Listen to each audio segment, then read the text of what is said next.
Okay, well, I put together this TIE fighter for a friend of mine, and wanted to feature that and just show what I did. I'm going to consider it complete right now, so there it is. It's very small. I threw the packaging away, so I'm not really sure what the scale is, but it's pretty small. I mean, you can see the display sheet here, my hand, you know, in comparison. So there it is. Let's see if I can get a zoom shot there. Basically, I went nuts with paint and weathered it and went crazy. Did like a blaster shot there.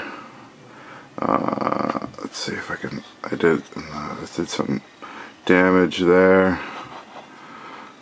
In the back, this is the bottom. This is the back,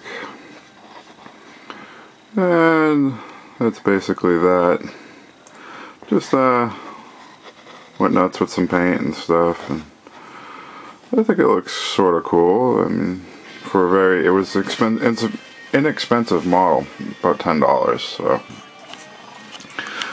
this is going to be a gift for a friend of mine. I'm going to give it to him tonight. That's why I wanted to do the video now. And he's doing a graphic for me for the for my page, for my videos. So I built in this. Say thank you. So that's just one thing I wanted to touch on, was the TIE fighter. Oh, I also did this is if it's sort of adjustable, so if you take it and spin it like this, it can sit level, sort of like that. But I kind of like it right there, so it looks like it's flying. So that's pretty neat. Did that. Like that. And one other thing I wanted to touch on was I was out and about, and sometimes we talk about things that we pick up for cheap at local stores, and this is something I picked up. Is a heat gun. Picked up this heat gun. Heat guns can be really useful, especially if you're doing like a car model and you want to appear that the model has been crashed in any way. You can heat the model up and basically push it into an object, or wall or something solid, and it'll give it the appearance of being crashed.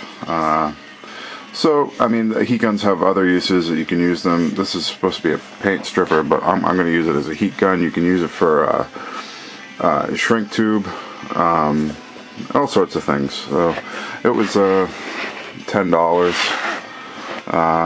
and I picked up a heat gun. So I thought that was really cool. I wanted to share that with you. Heat guns are useful. So, I mean, if you get a chance to pick up a heat gun and it's cheap like this, I'd say do it. What else did I do? Worked on the plane a little bit over here. As you can see, probably right there. I got that piece kind of squared away. I got a little touch up to do on it, but I got it glued on. I got these pieces on the bottom glued on, and that's just basically coming along. So I'm just loosely messing with that, just getting little pieces as I go. Like I said, I did the TIE fighter, so that was like what I've been working on. The plane. Wanted to show you the heat gun. One other thing I did, let's pull this aside. I pulled this guy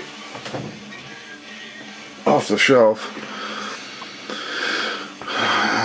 It's my X-Wing that I had done. I tried to do like a feature video where I featured all the models in my last installment, but the lighting was kind of dark, and I think I'm going to try and do like a slideshow of the models I built. I'm going to get some good pictures of the TIE Fighter before it goes. And maybe I'll throw that up. So we'll see how that goes. But one thing I wanted to touch base on this was this. I had this leftover piece from when I did this model. Was this little R2-D2 here. There's R2. And basically R2 is supposed to sit here in the cockpit. And I left them out because I was setting the X-Wing to look like it had just come out of the swamp. And that's basically what I wanted to look. But I was thinking of adding them. I was going to put them, I think, right there. So he's just kind of in there. I was thinking about that. He's to scale with the model and everything. He came with the model. So just thinking of adding them. And yeah, it's just a better look at the X-Wing. This was again a snap tight kit that comes painted, and I weathered it, make it look good. That was also what I did to the TIE Fighter. And this was a lot of fun. I picked this technique up from some guys that I watch.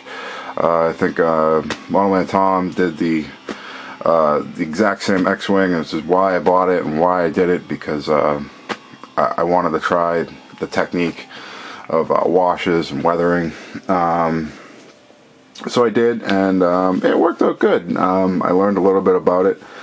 I want to do some washes on the plane, but I might have to get an acrylic paint to wash with, because if you wash with enamels over enamel, you can end up washing your paints together because of the chemical reaction in the lacquer thinner, and you're gonna wash everything together. So I might try and use some kind of pigment or oil paints, or I'm thinking acrylics. So we'll see how that goes. I'm not too worried about the plane, because it's just going to come together slowly, and I'm actually kind of getting bored with doing the plane. This is why I wanted to work on the TIE Fighter, and just some other little projects. I might put together another model in the meantime. I said I wasn't, but I think I might. And I think the model that I'm going to do is going to be this guy right here. But we'll see, because I got to get paint for it and everything. So I'll see where I go with that. But for right now, got this TIE Fighter I put together. Check it out. Hope you like it.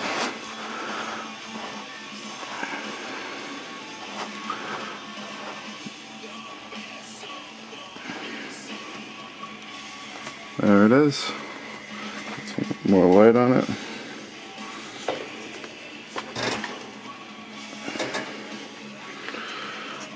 So, there we have it. So, until next time, that's about it. If you're out and about, pick up a heat gun. They're useful. I did. And we'll see what we got going next time. Maybe the battle cruiser, some more on my plane. And that's it for now.